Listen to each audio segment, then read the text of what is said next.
আসসালামু আলাইকুম। আশা করি তোমরা সবাই ভালো আছো। আমরা পঞ্চম অধ্যায় বুঝে পড়ি লিখতে শিখি। এখানে যে ছকগুলো আছে ছকগুলো আমরা এখন এখানে পূরণ করব। তো দেখো এখানে ছকগুলো কি আছে, পড়ে কি বুঝলাম। এখানে 5টা প্রশ্ন আছে, আমরা 5টা প্রশ্নগুলো লেখা আছে বলিও লিখি। আগের চিঠিতে প্রেরক পাঠক যা যা জানতে চেয়েছেন তার নিজের ভাষা বলো এবং নিজের ভাষা লিখো। তো আমরা এটা পূরণ করব। দেন আমরা পূরণ করব নিজের অভিজ্ঞতা। আমরা আজকে এতটুকু পর্যন্ত পূরণ করব। তো এখানে দেখো পড়ে কি বুঝলাম। তো প্রথম কোশ্চেন হচ্ছে চিঠির প্রেরক বা পাঠককে। তাহলে উত্তর হবে এই সিটির প্রেরক একজন মুক্তিযোদ্ধা, তার নাম ফেরদৌস কামাল উদ্দিন মাহমুদ এবং পাঠক হচ্ছে মুক্তিযোদ্ধা মা হাসিনা মাহমুদ। দ্বিতীয় কোশ্চেনটা ছিল সিটিতে বাংলাদেশের ইতিহাসে কোন গুরুত্বর সময় লেখা। বাংলাদেশের মুক্তিযুদ্ধের সময় সিটিটি লেখা হয়।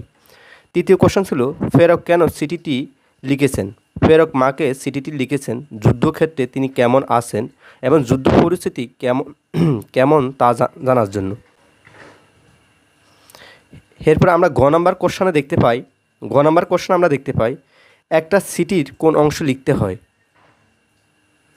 সিটির প্রধান অংশ 4টি।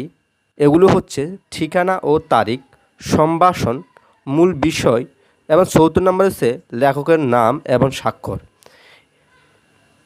তো শুধু আপনারা এটুকু লিখে দিলে হবে। সিটি কেন লেখা হয়। সিটি হচ্ছে যোগাযোগের একটা গুরুত্বপূর্ণ মাধ্যম। এই মাধ্যমে খবরাখবর জানানো হয়। সাধারণ মানুষ যখন দূরে অবস্থান করে তখন কুশলাদি বা অন্যান্য প্রয়োজনে পরিবার বা আত্মীয় স্বজনের সঙ্গে যোগাযোগ করতে হয়। এই জন্য চিঠি লেখা হয়। তো তোমরা এতটুকু তোমাদের এখানে জায়গা যতটুকু হয় ততটুকুর মাধ্যমে তোমরা লিখবা, অর্থাৎ পুরোটা লেখার প্রয়োজন নাই। এরপরে 75 নম্বর পেজে আমরা দেখতে পাই বুঝে পড়ে লিখতে শিখি নিজের অভিজ্ঞতা। চিঠি পড়া, লেখা বা সংক্রান্ত তোমাদের কোনো অভিজ্ঞতা থাকলে তা লেখো। তো আমরা এই ছকটা দেখব এখন। চিঠির মাধ্যমে প্রেরক ফেরদৌস তার মাকে 71 রং গানের জীবন বৃত্তান্ত বর্ণনা করেছেন। চিঠিতে তিনি উল্লেখ করেছেন তার যাত্রা অভিজ্ঞতা, তার মনে লালিত প্রতিশোধের কথা এবং পরিশেষে তার ইচ্ছা কেন্দ্রবিন্দু পৌঁছানোর কথা। তিনি আরও তার মাকে জানিয়েছেন যে তাকে দেখতে তখন আগের মতো মনে হয় না, মুখ বড়া দাড়ি, গোঁফ আর বড় বাবরি চুল। তার বন্ধু মহির বলে তাকে দেখতে আফ্রিকার জঙ্গলের মতো লাগে, যদিও তিনি তার নিজের চেহারা বহুদিন দেখেনি আয়না না থাকার কারণে। তবে তার মাঝে যে পরিবর্তন এসেছে সেটা তিনি বুঝতে পারছেন ভালোভাবেই। তারপরে তিনি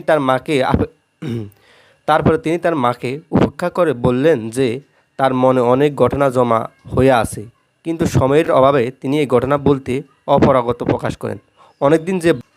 অনেকদিন যে ভালো কিছু খায়নি বিদায় তার মায়ের কাছে একটু ভালো কিছু খাওয়ার সে সবাইকে সালাম দিয়ে সিটির ইতি টেনেছেন। তো এতটুকু ছিল আমাদের প্রথম নিজের অভিজ্ঞতা।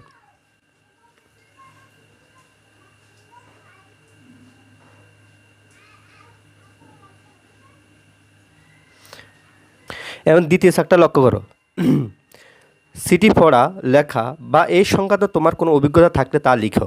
তো নমুনা উত্তরটা দেখো তোমরা। সিটি পড়া বা লেখা নিয়ে আমাদের অভিজ্ঞতা একটু ভিন্ন রকম। সিটি আগের যুগের মানুষের